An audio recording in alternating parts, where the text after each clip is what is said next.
The great hall of the Galactic Council glowed with the light of 1,000 floating screens. Tall, elegant aliens from across the universe sat in curved rows, their eyes fixed on the central display. The image showed a spreading purple cloud that twisted and warped the stars around it. "This anomaly," spoke Head Counselor Blue, his crystal antennae flickering with worry, "has already damaged 3 major trade routes. Our best minds have failed to understand it." He waved one of his 4 hands, and the image zoomed in to show ships being forced to take long detours around the strange phenomenon. In the front row, Professor Green, the leading scientist of the 7 systems, stood up. His scaled skin reflected the purple light as he pointed to his calculations. "The quantum readings make no sense. It's as if the anomaly follows rules that go against everything we know about space-time." The room filled with worried whispers. The Galactic Council had solved countless problems over its 10,000 years of existence.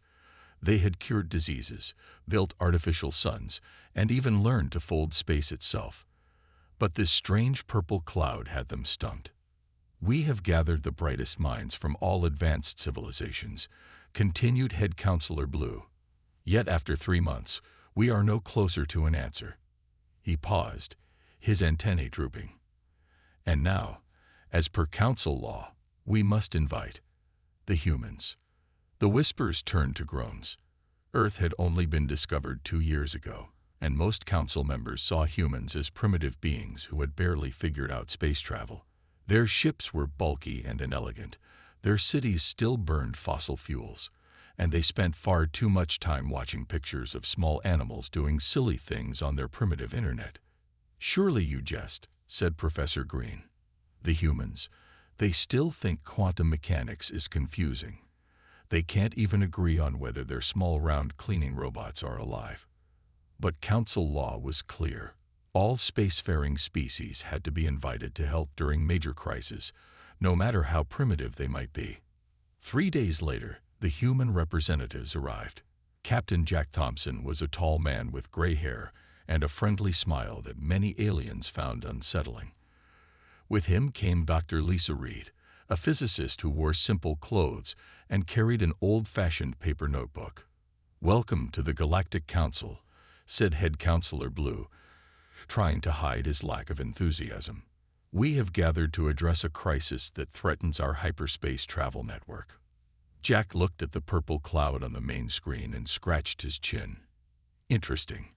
Reminds me of something. Can't quite put my finger on it." He turned to Lisa, who was already sketching in her notebook. Professor Green floated over to them, his anti-gravity belt humming. He glanced at Lisa's drawing with 3 of his eyes, while the 4th one rolled in what aliens considered a polite show of doubt. "Dr. Reed, I assure you that simple drawings cannot capture the complexity of this quantum-level crisis. Perhaps I should show you our 90-dimensional mathematical models." Lisa looked up from her sketch and smiled. "Thank you, Professor, but sometimes the simplest approach can reveal things we miss when we overcomplicate matters." Several alien scientists nearby covered their hearing organs, shocked by such a primitive suggestion. Professor Green's scales turned a pale yellow, a sign of distress among his people.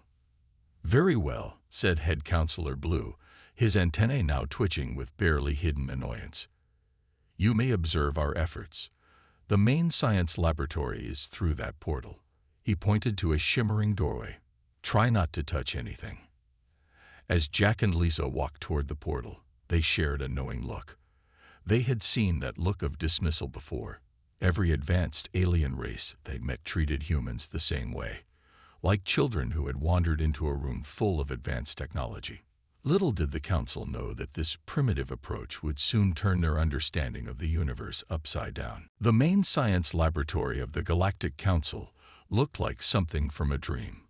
Holographic displays floated in the air, strange devices hummed with energy, and dozens of alien scientists moved between workstations that seemed to defy gravity itself. Jack watched the purple anomaly through one of the lab's massive windows. The strange cloud twisted and moved in ways that reminded him of something, but he couldn't quite remember what. Next to him, Lisa sat cross-legged on the floor, still drawing in her notebook. Dr. Reed called Professor Green, floating over to them. The floor is not a proper place for a scientist. His scales shimmered with embarrassment as other aliens turned to stare. Lisa looked up from her work. "Sorry, Professor. I just think better when I'm comfortable." She held up her notebook, showing a series of simple wave patterns she had drawn. "Have you noticed how the anomaly pulses every 12 minutes? Professor Green blinked all 4 eyes in sequence. "Of course we have. Our quantum temporal analyzers recorded the pulses weeks ago, but the pattern is far too complex for simple drawings." Just then, Jack snapped his fingers. "Waves," he said, perhaps a bit too loudly. Several alien scientists dropped their tools in surprise. "Sorry," he added with a sheepish grin. "But look at how the anomaly moves. It's just like waves on a pond." Lisa's eyes lit up. She quickly flipped to a new page and started drawing again. "You're right. The interference patterns, the way it ripples outward, it's following basic wave mechanics." "Absurd," said Professor Green. "This is a quantum phenomenon. It can't possibly be explained by something as simple as wave theory." But despite his dismissal, one of his eyes stayed fixed on Lisa's drawings.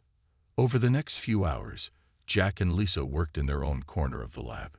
While the alien scientists used their advanced computers to run increasingly complex simulations, the 2 humans watched and took notes. Jack even made a small video recording with his old-fashioned phone. "Look at this," Jack said, showing his phone to Lisa. He had slowed down the recording of the anomaly. "See how the edges ripple? It's exactly like when you drop 2 stones in a pond." Lisa nodded excitedly. "And if we time it right." She looked at her watch, then at the anomaly. 3, 2, 1. Right on cue. The purple cloud pulsed, sending out a wave that matched perfectly with her simple diagram. A young alien scientist named Blue Jr. had been watching them curiously.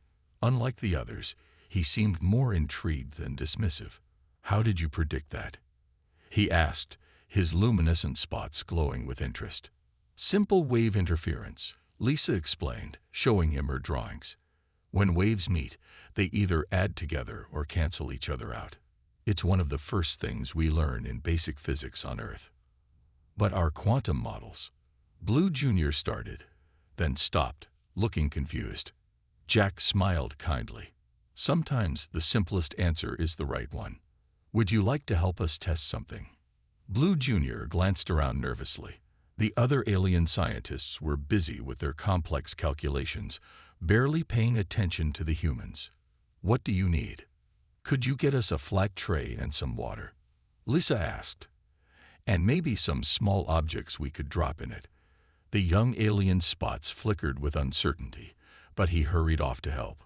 Meanwhile, Professor Green watched from across the lab, his scales turning a deeper shade of yellow as he saw the humans setting up what looked like a child's science experiment. What happened next would change the Galactic Council's understanding of physics forever. And it all started with a simple tray of water. Blue Jr. returned to the human corner of the lab carrying a wide, flat tray. He had also brought several small metal spheres and enough water to fill the tray halfway. A few other young alien scientists followed him, their curiosity getting the better of their professional distance. "Perfect," Lisa said, carefully filling the tray with water. She placed it on a stable surface and waited for the water to become still. "Now, watch this." She dropped 2 metal spheres into the water at different points. The ripples spread out, met, and created an interference pattern.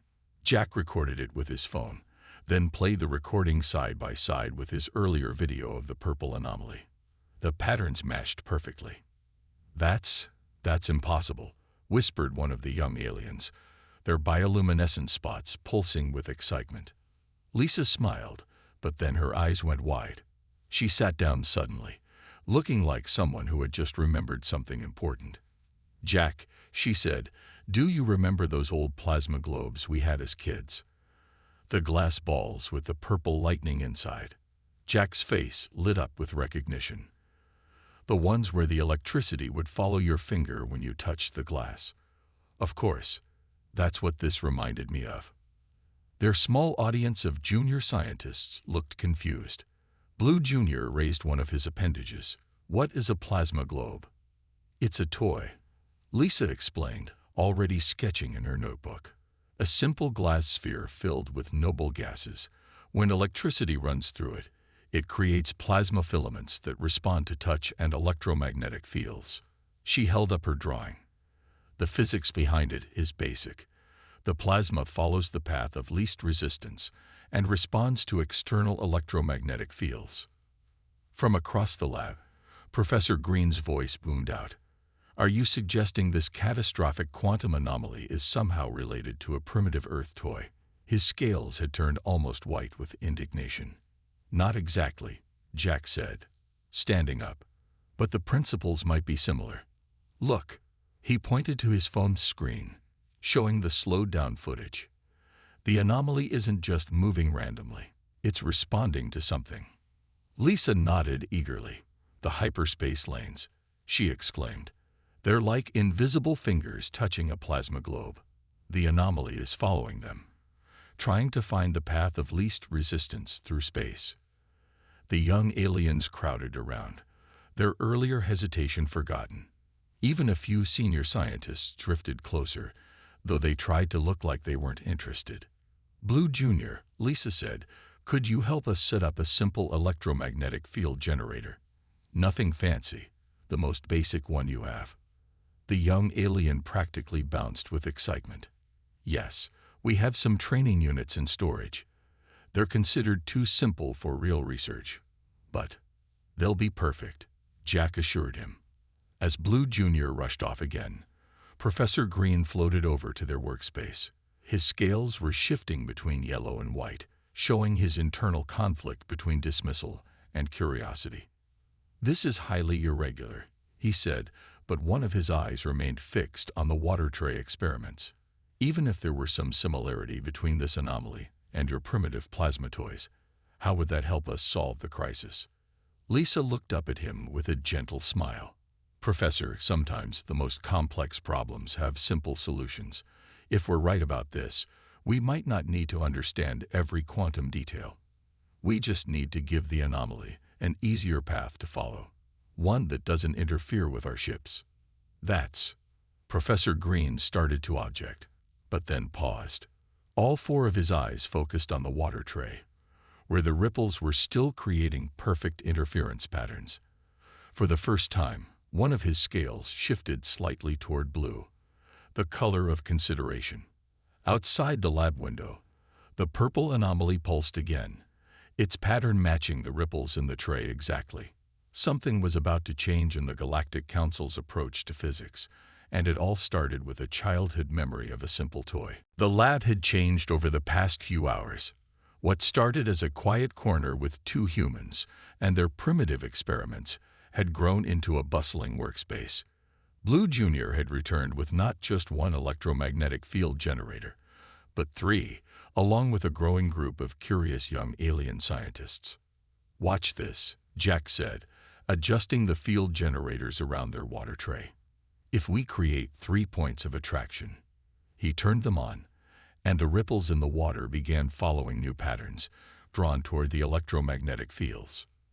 Lisa was already recording measurements. Now look at the anomaly, she said, pointing to the large window. Right on schedule, the purple cloud pulsed, and its movements matched their small-scale experiment perfectly. Professor Green had given up pretending not to be interested. He hovered nearby, all four eyes fixed on the experiments. This is remarkable, he admitted, his scales showing touches of blue among the yellow. But surely it can't be this simple. Sometimes the universe follows basic patterns, Lisa explained. On Earth, we see the same mathematical rules in everything from seashells to galaxies. We call it the golden ratio. Their audience had grown even larger. Senior scientists who had been running complex quantum simulations were now drifting over to watch the humans work. The sound of their hovering devices created a constant gentle hum in the air. Look here, Jack said, reaching for his lunch tray. He had finished his sandwich earlier but saved the spiral-shaped pasta that came with it. He held up a piece. This pasta shape, it follows the same mathematical pattern we're seeing in the anomaly. Several alien scientists activated their data scanning devices, thoroughly analyzing the piece of pasta. Their displays showed complex equations that matched some of the anomaly's movements. "Impossible," one senior scientist whispered, their tentacles curling in shock. But Blue Jr. was already building on the idea. If we adjust our field generators to match this spiral pattern. He quickly modified the settings. The water in the tray began moving in elegant spiral waves. Lisa checked her watch. The anomaly should pulse in 3, 2, 1. Everyone turned to the window. The purple cloud pulsed right on time, and for the first time since it appeared, its chaotic movements settled into a clear spiral pattern. Excited chatter filled the lab. Even the most skeptical scientists couldn't deny what they were seeing. Professor Green's scales had shifted almost entirely to blue. "But how?" he asked, genuine curiosity replacing his earlier condescension. "All our quantum mathematics suggested this was impossible."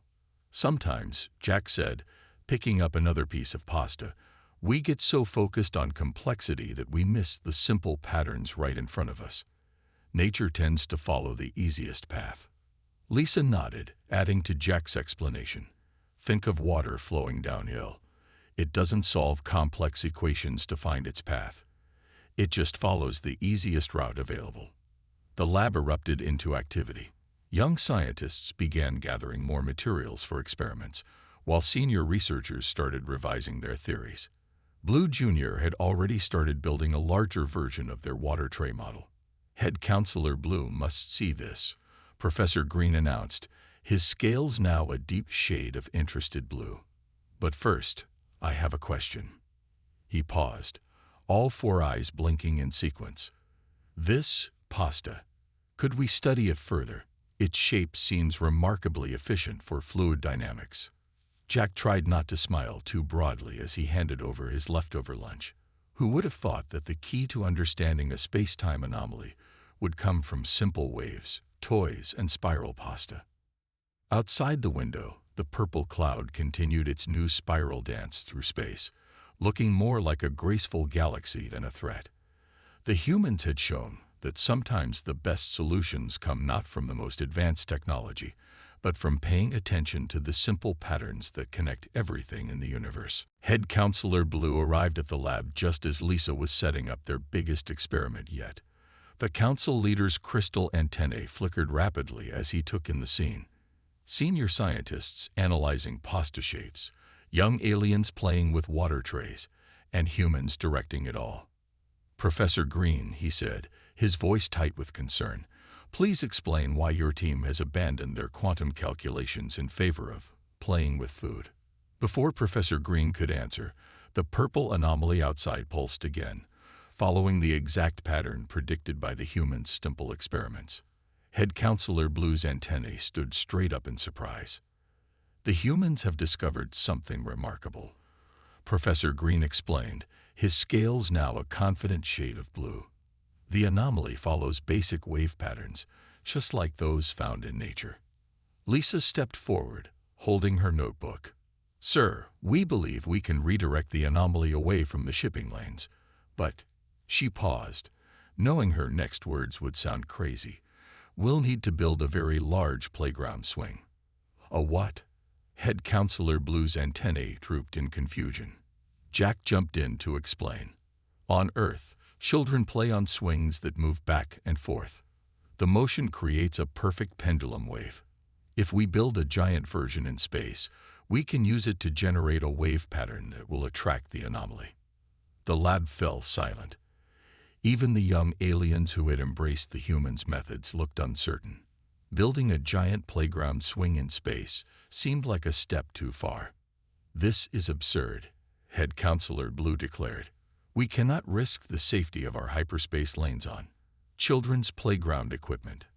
"Sir," Professor Green spoke up, surprising everyone. "I admit I shared your skepticism at first. But look."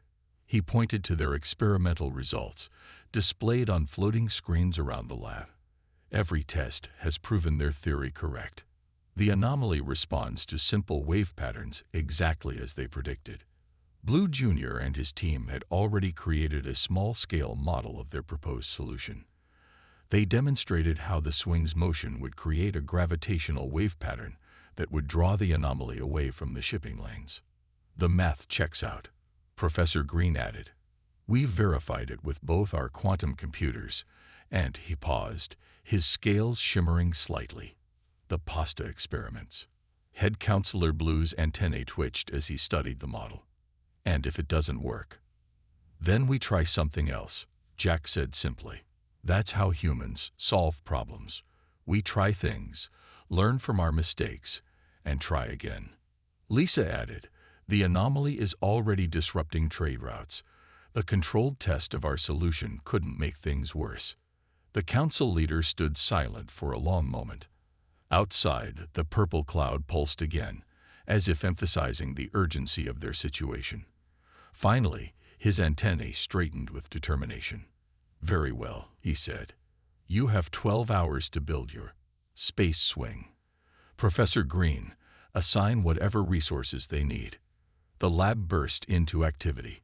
Alien engineers began adapting their advanced technology to build what was essentially a giant playground swing. Young scientists worked alongside senior researchers, all previous hierarchy forgotten in the excitement of trying something completely new. As they worked, Lisa turned to Jack with a grin. You know what's funny? Back on Earth, they said I was wasting my time studying playground physics for my thesis. Jack laughed. Just wait until you tell them you used it to save alien space travel. Outside, the stars twinkled through the purple haze of the anomaly. Soon, they would find out if the simplest solution really was the best one.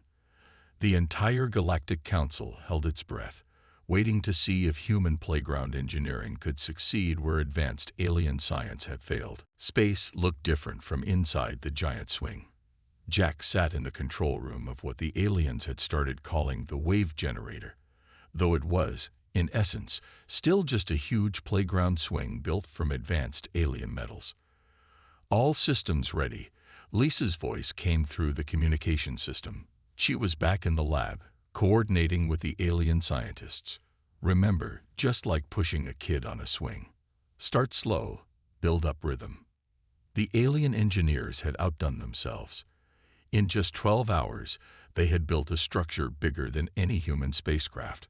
Its smooth, curved arms stretched out into space like a giant tuning fork, with a pendulum assembly that could generate precise gravitational waves. Beginning oscillation, Jack announced. He pressed the controls, and the giant structure began to move. In the lab, every screen showed the same image. Their enormous swing moving through space, getting closer to the purple anomaly. The aliens watched with a mixture of hope and disbelief. They had put their faith in what seemed like a child's solution to a universe-level problem. Wave pattern established. Blue Jr. reported, his spots glowing with excitement.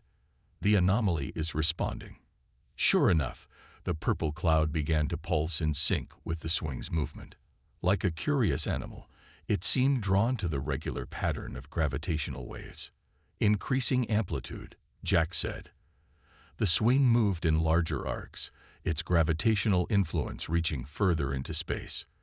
The anomaly followed, gradually pulling away from the shipping lanes. Professor Green's scales had turned a deep royal blue, a sign of complete focus. Remarkable, he whispered. It's following the path we created, just like water following a channel. Lisa watched the readings on her screens. The anomaly is now 60% clear of the shipping lanes. Jack, start the spiral pattern we practiced. Jack adjusted the swing's motion, adding a subtle circular movement to the back and forth oscillation. The massive structure responded smoothly, creating a complex but natural pattern of gravitational waves. The purple cloud began to spiral with them, its movement becoming more organized, more purposeful. It was like watching a wild river being gently guided into a new course. In the council chamber, where other alien leaders watched through live feeds, the mood shifted from skepticism to amazement. These humans, with their simple understanding of waves and motion, We're succeeding where the most advanced quantum physics had failed. 80% clear, Blue Jr. announced. His fellow young scientists cheered, their various appendages and tentacles waving in excitement. There's something else happening, Professor Green said suddenly, pointing to his readings. The anomaly. It's not just moving. It's stabilizing. Lisa studied the data. The regular wave patterns are helping it find a natural rhythm. It's like teaching a dancer to follow the music. The purple cloud's erratic pulses had indeed become smoother, more regular. As it followed the swing's guidance, its color deepened to a rich, steady violet. All ships, please confirm status. Head Counselor Blue called through the emergency channel. One by one, spacecraft from across the affected sectors reported in. The disruptions had stopped. The hyperspace lanes were clearing. In the control room, Jack kept the swing moving in its gentle spiral pattern. Should we stop? He asked. No, Lisa replied, looking at the stabilizing readings. Let it dance a little longer. Sometimes the best solutions need time to settle. Professor Green turned to Head Counselor Blue, his scales now showing patterns of blue and gold, the colors of revelation and respect. We must reconsider everything we thought we knew about space-time physics. These humans, with their simple observations of natural patterns, have shown us a new way of thinking.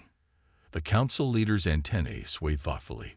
Perhaps, he said, we have become too focused on complexity, too proud of our advanced theories. We forgot to look for the simple rhythms that govern our universe.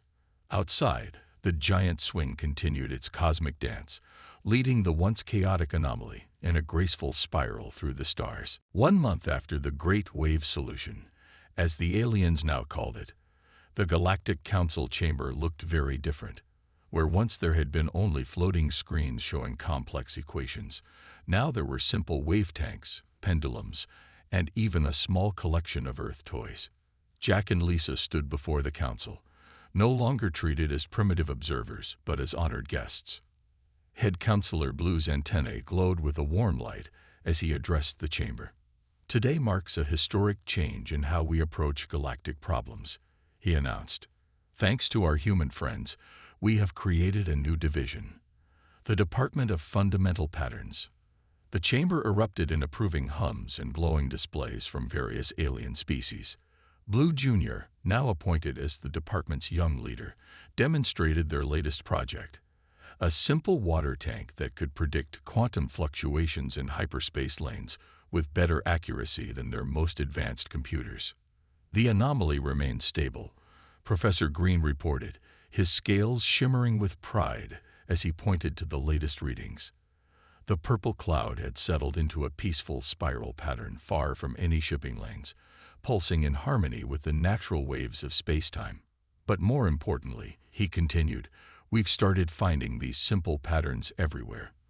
The same waves that guided the anomaly appear in our planet's oceans, in the formation of galaxies, and even in the way our young ones learn to dance. A group of alien children had been invited to the chamber. They played with toy swings and ripple tanks, their natural curiosity uncovering patterns that had eluded the greatest scientific minds. Their laughter and excitement filled the usually formal space with new energy. We've learned a valuable lesson, Head Counselor Blue said. Sometimes the deepest wisdom comes not from making things more complex, but from seeing the simple truths that connect everything. Lisa watched the alien children play with their new Earth-inspired toys. You know what's funny? She said to Jack. We didn't actually invent anything new. We just helped them see what was already there. That's often the best kind of discovery, Jack replied, smiling as he watched Blue Jr. teaching young aliens how to make perfect ripples in a water tank. Professor Green floated over to them, his scales now permanently tinted with streaks of respectful blue. We have a request, he said, somewhat hesitantly. The Council would like to send some of our scientists to Earth to study in your playgrounds. Jack tried not to laugh at the image of dignified alien scientists watching children on swings and slides. But he understood. Sometimes the most profound insights come from the simplest places. Of course, Lisa said warmly. And maybe some of your scientists could teach at our schools too. Help our children see how their playground physics connects to the stars. The chamber's main screen showed a live feed of their giant space swing, still maintaining its gentle motion near the calm purple anomaly. But now it wasn't alone. Similar wave generators had been built in other sectors, their simple movements helping to stabilize other space-time disturbances. To think, Head Counselor Blue mused, his antennae swaying gently. We spent 10,000 years making things more complicated, only to learn that the universe prefers simple solutions. As the chamber filled with excited discussions about new projects and collaborations, Jack looked out at the stars through the giant window. Somewhere out there, their giant swing danced with a purple cloud, reminding everyone that sometimes the best answer isn't the most advanced one. It's the one that follows the natural rhythms of the universe.